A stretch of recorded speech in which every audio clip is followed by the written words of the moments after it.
Welcome back.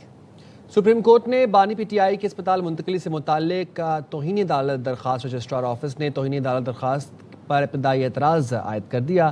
राजा मोहसिन एजाज हमें update करेंगे। राजा मोहसिन एजाज बताइएगा।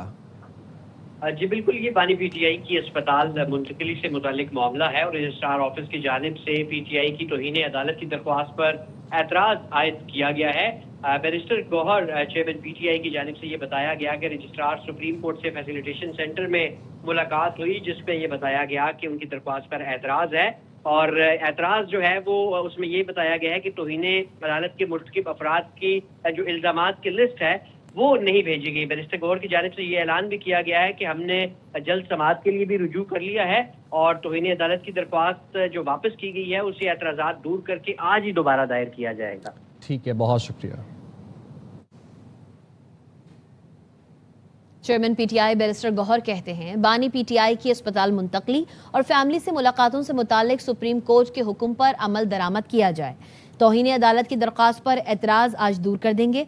इस्तदा है हमारी दरख्वास्त पर फौरी समाअत की जाए।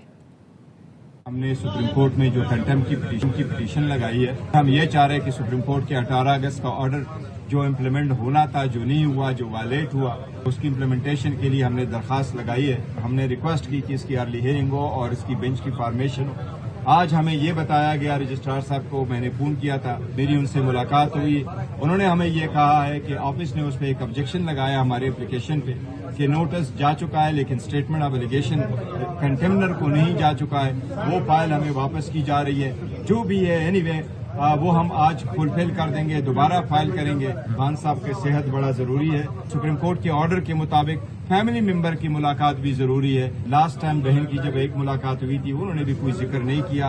हम अपना वादा निभा चुके हैं। मैं रिक्वेस्ट करूंगा कि ये मुलाकातें जरूर आप शुरू करें। ये ह्यूमन राइट्स का इशू है, ये हमारे हकूक का issue. Field marshal Syed Asim Munir और वफाकी वज़ीर दाखिला मोहसिन नकवी ने तेहरान में ईरानी क़यादत से अहम मुलाकातें की।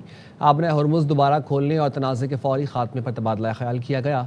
मोहसिन नकवी कहते हैं मुलाकातें इंतहाई मुस्बत और तामीरी रहीं। ईरान से बातचीत में अहम पेशरफ्त हुई। देर पा अमन की राह हमवार होने की उम्मीद है। अमेरिका ने ईरान पर नई पाबंदियों का ऐलान कर दिया। अमेरिकी वज़ीर ख़ज़ाना का कहना है ये तारीख की सख्त तरीन पाबंदियां होंगी। अमेरिका अब ईरानी ख़तरे को महज काबू में रखने की कोशिश नहीं कर रहा बल्कि उसे मुकम्मल तौर पर ख़त्म करने जा रहा है।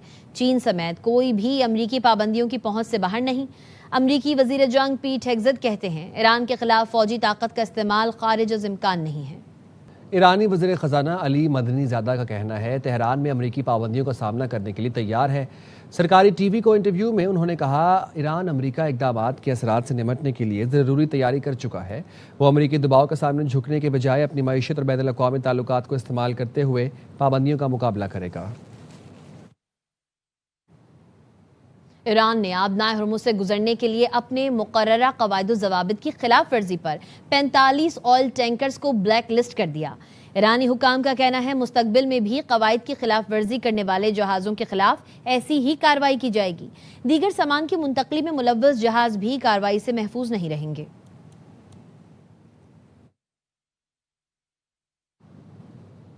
अमेरिका ईरान समेत सबके खिलाफ जीत रहा है। अमेरिकी सदर ट्रंप ने ट्रूथ सोशल पर लिखा डेमोक्रेटिक पार्टी रिपब्लिकन वोटर्स को हौसले पस्त करने के लिए जाली सर्वे जारी कर रही है। इंतहा पसंद डेमोक्रेट्स जाली पोल्स के जरिए लोगों को गुमराह करने की कोशिश कर रहे हैं। रिपब्लिकन वोटरों के हौसले तोड़ना चाहते हैं ताकि वो वोट डालने के लिए बाहर ना निकलें, जबकि हकीकी सर्वे हमारे लिए इंतहाई हौसला अफजा है और मुल्क में जोश जज्बा पहले से कहीं ज़्यादा है।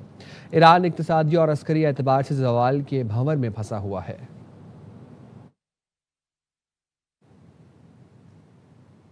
अमरीकी सदर ट्रंप और ईरानी पार्लियामेंट के स्पीकर बाकर कालिबाफ के दरमियान लफ्जी जंग शिद्दत इख्तियार कर गई। ट्रंप ने ट्रूथ सोशल पर बाकर कालिबाफ की एक्स पोस्ट शेयर की जिसमें कालिबाफ ने लिखा हमें खुराक की कमी का सामना है, अब हम बच नहीं सकते। हमारी फौजी ताकत कितनी ही मजबूत क्यों ना हो जाए, अगर हम भूखे हैं तो हम मुकाबला नहीं कर पाएंगे। जवाब में बाकर कालिबाफ ने ट्रंप के इंतखाबी नारे मेक अमरीका ग्रेट अगेन में तरमीम करके मेक अमरीका हंग्री अगेन लिख दिया। कालिबाफ ने लिखा 47 मिलियन अमरीकी खुराक की कमी का शिकार हैं। ये बात ट्रंप के दावों की तरह जाली नहीं, हर 8 में से 1 अमरीकी खुराक की कमी का शिकार है।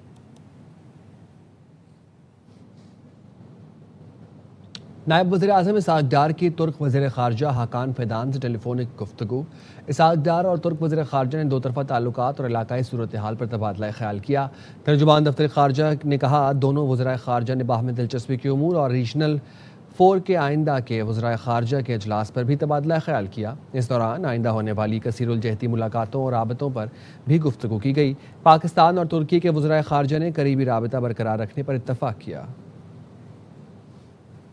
مزید خبریں اس بریک کے بعد ساتھ رہیے گا۔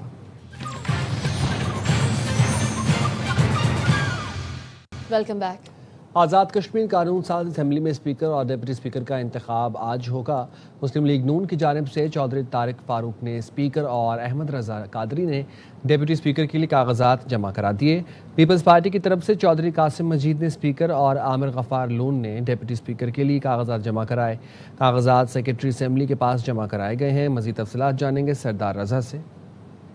آزاد کشمیر کی نئی حکومت سازی کے پہلے مرحلے میں آج اسپیکر اور ڈپٹی اسپیکر کے انتخابات کے لیے کاغذات نامزدگی جو ہے وہ آج آزاد کشمیر قانون ساز اسمبلی میں جمع کروائے جا رہے ہیں، اور اس حوالے سے مسلم لیگ نون کی جانب سے نامزد امیدوار چودھری طارق فاروق جو ہیں، جن کا تعلق بھمبر حلقہ 3 سے ہے، انہوں نے اپنے کاغذات جو ہے اسمبلی سیکریٹریٹ میں جمع کروا دیے ہیں، جبکہ ان کے ساتھ مسلم لیگ نون کے ہی ڈپٹی اسپیکر کے لیے احمد رضا قادری نے جو ہے وہ اپنے کاغذات جمع کروائے ہیں۔ تاہم ان کے مد مقابل پیپلز پارٹی کے چودھری قاسم مجید اور ڈپٹی اسپیکر کے لیے عامر غفار لون نے بھی جو ہے وہ اپنے کاغذات آج اسمبلی سیکریٹریٹ میں جمع کروا دیے ہیں۔ اسپیکر اسمبلی کا انتخاب جو ہے وہ آج دن 2 بجے، جبکہ ڈپٹی اسپیکر کا انتخاب جو ہے وہ 3 بجے عمل میں لایا جائے گا۔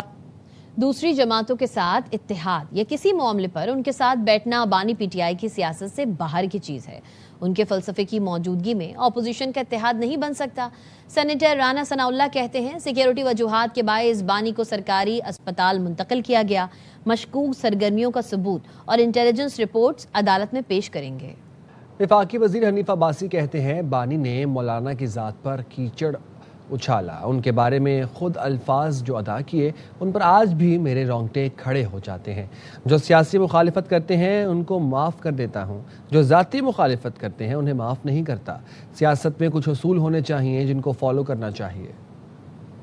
غصے میں جتنے فیصلے کیے جاتے ہیں میں سیاست کے اندر ان لوگوں کو سپیئر کر دیتا ہوں جو سیاسی مخالفت کرتے ہیں، جو ذاتی مخالفت کرتے ہیں ان کو میں سپیئر نہیں کرتا۔ تو مولانا صاحب جو الفاظ عمران خان نے آپ کے بارے میں استعمال کیے ہیں آج بھی میرے رونگٹے کھڑے ہو جاتے ہیں۔ جو الفاظ آپ کے بارے میں ادا کیے گئے، اگر وہ سیاسی مخالفت آپ کی کرتے تو میں اس کے اوپر کبھی اپنے الفاظ ادا نہ کرتا، لیکن انہوں نے آپ کی ذات کے اوپر کیچڑ اچھالا، آپ کی ذات کے اوپر باتیں کی۔ تو سیاست کے اندر کچھ پرنسپلز ہونے چاہیے، ان پرنسپلز کو آپ نے فالو کرنا۔ یہی وجہ ہے کہ سیاستدانوں کے حوالے سے پھر صورتحال جو ہے وہ سوالیہ نشان بن جاتا ہے۔ ہم تو فوٹو کے فیصلوں کو ماننے والے لوگ ہیں۔ میں ایسی پریڈکشن کرنے والا شخص ہی نہیں ہوں نا کہ میں کہوں جی فلاں ہاسپٹل میں رہے گا، فلاں جیل میں رہے گا۔ جو قانون کہے گا، قانون کہے گا تو جیل میں رہیں گے، قانون کہے گا تو باہر آ جائیں گے۔ اپوزیشن کا اتحاد بنا سر، اس حکومت کو خطرہ ہے؟ کون سی اپوزیشن؟ اس اپوزیشن کا 2.5 سال سے مقابلہ کر رہے ہیں، پھر کرتے رہیں گے۔ 13 ربیع الاول کو ملک گیر ہڑتال کی تاریخ کا اعلان کریں گے۔ امیر جماعت اسلامی حافظ نعیم کہتے ہیں ملک بھر میں شٹر ڈاؤن ہوگا، اس کے بعد اسلام آباد مارچ کا اعلان بھی کیا جائے گا۔ پیٹرولیم لیوی کے خاتمے تک دھرنے جاری رہیں گے۔ الاول کو میں انشاءاللہ باقاعدہ اعلان کروں گا اور ملک گیر ہڑتال ہوگی، شٹر ڈاؤن ہڑتال ہوگی۔ تاجر تنظیموں سے بھی لوگ رابطے میں ہیں اور انشاءاللہ پوری قوم کی ایک متفقہ یہ ہڑتال ہوگی اور دھرنا بھی ساتھ ساتھ چلتا رہے گا۔ ایسا نہیں ہے کہ دھرنے ختم ہو جائیں گے۔ ایک مرتبہ پھر یہ بات ہم کر رہے ہیں کہ پیٹرولیم کی جو لیوی ہے وہ اس کو ختم کیا جائے۔ پاکستانی حکومت نے اس جنگ کو اور ان حالات کو اپرچونٹی بنا لیا پیسے جمع کرنے کے لیے اور عوام کی جیبوں پہ ڈاکہ ڈالنے کے لیے۔ یہ جو لیوی کے اوپر ٹیکس وصول کرتے ہیں اسے ہم بھتہ ٹیکس کہتے ہیں، اس لیے اپنے اہداف پورے نہیں کرتے اور عوام کے اوپر بوجھ ڈالتے ہیں، اس لیے حکومت کو یہ بات سننی پڑے گی۔ ہڑتال بھی انشاءاللہ بھرپور ہوگی اور پھر اس کے بعد ہم اسلام آباد کی طرف مارچ کرنے کا بھی اعلان کریں گے۔ عوام کو اگر ریلیف نہیں ملے گا تو احتجاج کا دائرہ وسیع بھی ہوگا۔ گورنر ہاؤس کے سامنے چند افراد نے ہزاروں لوگوں کو یرغمال بنایا ہوا ہے۔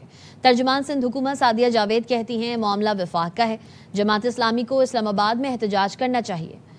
کل 5 مقامات پر سڑکیں بند کر کے پانی اور بجلی کے لیے احتجاج کیا۔ سڑکیں بند کرنے والوں کے خلاف کارروائی کی جائے گی۔